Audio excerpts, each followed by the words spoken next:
players, and I can't afford to pay 5 or 10 players. So what you do, and you know it better than me, you record a playback, and you skip some of the tracks, and you play them live, and then it gets affordable. Exactly.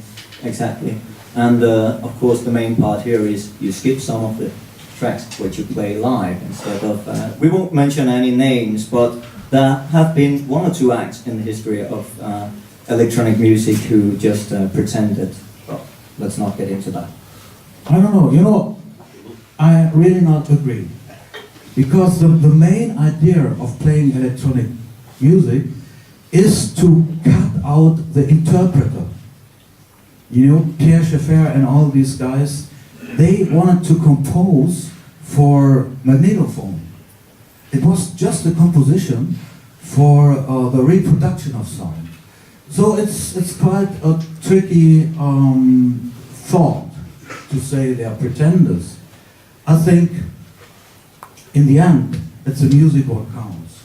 Yeah, no, what I mean is the tradition of Schaeffer and so on is honest, because they are not pretending. You know that he's starting a machine. What I'm thinking is, let's say, the Milli Vanilli tradition, where you pretend.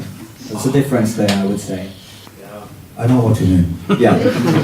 So let's go back on track. You were, of course, a member of Kraftwerk in many years, rooted in 70s German alternative music. This 10 years or 20 years in Paris. Yeah, and I think that it's interesting what you say, because in Denmark and probably in England and pretty much all over Europe, we had this idea that Germany is sort of the mecca of alternative electronic music. But like you said, perhaps to us it looked more like a coherent scene, but to you it was a lot of different people doing basically a lot of different stuff. It might be a mecca because they were all doing electronic music and using analog sequencers in the 70s. But Berlin and Düsseldorf and Munich had anything to do with each other. Hey, that's interesting. I hope you're not disappointed. No, I'm just curious. But I was thinking, how then, about the link back to, you were talking about Schaeffer, of course there's Karl Stockhausen, who was a mentor to a number of people who later went on to do this krautrock scene, let's just call it that for a lack of a better word. Yeah. Would you say there's a commonly shared background in terms of coming from traditional avant-garde music like Stockhausen? I think it's all based on the idea of futurism, of the idea from Marinetti, and then Pierre Schaeffer, and then Karl Stockhausen, that you can music compose not only with instruments, but with the sounds of nature, environment, and technology. And this is the main idea about it all, about playing electronic music. And also there's a second idea. The other day, a journalist in England asked me about Autobahn. There are so many sounds from the environment. It's not true. They are all made by a synthesizer. And this is really, to me, it's really what Beethoven did in the 6th Symphony, which is called Die Pastorale. It's about symphony about nature. And there is the clarinet, and it's playing cuckoo, cuckoo. So there are all these instruments are emulating the sound of the forest. And this is exactly another idea of playing with synthesizers. Yeah, and would you say that you are just in the first part of it? So, and that leads to the point that you are really naive and open, and this naivety comes along with energy and power, of course. You want to change the world with this melody. So, and even in Kraftwerk, what is on the record, sometimes it was 10 years old. So the process that it is new, what is released, is completely wrong. You know, when I'm 64, Sgt. Pepper, Paul McCartney wrote this song as a teenager. So you always refer what you have done before. Yeah, that is true. There are many cases of that. Do you have plans to produce new music as well in a not too distant future? I mean, you are not. I think you're carrying on. How should I put it? The Kraftwerk tradition of putting out an album every 10 years or so. So can we expect something in 10 years, or are you going to work a little faster now? The beginning of the interview, you pointed out that times are changing. Ah, yes. And now me and Dylan. And different haircut though. It's because you only saw him in black and white back then.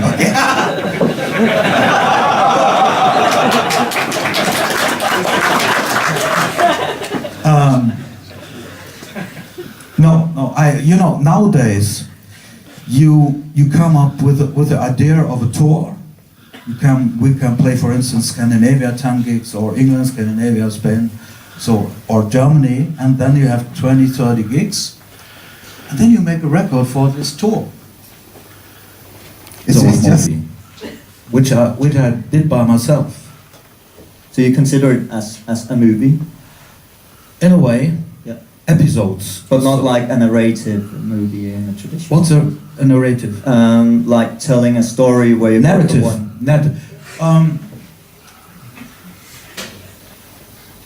Yes and no. Some episodes are telling a story. Some are where I use some pictures of Blow Up, for instance, because I wrote a song, The Camera, which is from my latest record, the record before. It's all about how our society changed from a word-centered society to picture-centered society, or TV and so on. And this song is The Camera is Gonna Be Your Best Friend. And then I use this blow-up thing to make it pop trashy. Yeah. Speaking of trashy, and speaking of visuals, artists such as yourself and Kraftwerk and Pink Floyd, Jean-Michel Jarre, Laurie Anderson, all pushed the boundaries of how to use visuals with music, especially during the 70s and 80s, and especially with live shows. But would you say today visuals have also, to some degree, become a standard gimmick in a concert situation? Oh, another light show, another VJ set, another dance show? I've been to a Laurie Anderson concert recently, 2 years ago, and she was so super cool and so fantastic. She had 3 screens on stage, and there was a sofa, and she figured out how to bring a projection into the sofa. I don't know. It was like made from plastic, and she sat on the sofa and was reading a book, and the show was called Delusion. And she changed her position on stage and always films. And I would say this is a very interesting performance. But you always have in a club DJs putting on visual candy. And I think this is not very serious to me. If you think about visuals, and how to connect it with music, the convergence of image and sound, you have to go all the way. But it's a time-consuming process, I tell you. Oh, it is. And so my point is basically you've always also been to concerts and thought this looks nice, but does it really help the performance? Or? Now is where you say no, Ras. I don't go to those concerts. It's so bad to say negative about other people. Well, we don't have to mention particular names. DJ Bobo. It really depends. So you see it immediately if some artistic mind work on the movies, and most of the time, even friends of mine, they are hiring a company, and they're paying £5,000 for making a video to one song. And I think is maybe a clever way if you got money, but it's not very personal. And you see it right away. And that is a good thing today. You have technology has reached street value, as William Gibson predicted, that you can buy your camera the best friend, and you can go and make your own videos without anyone telling you how you should do it. I think it's all about do it yourself. Yeah.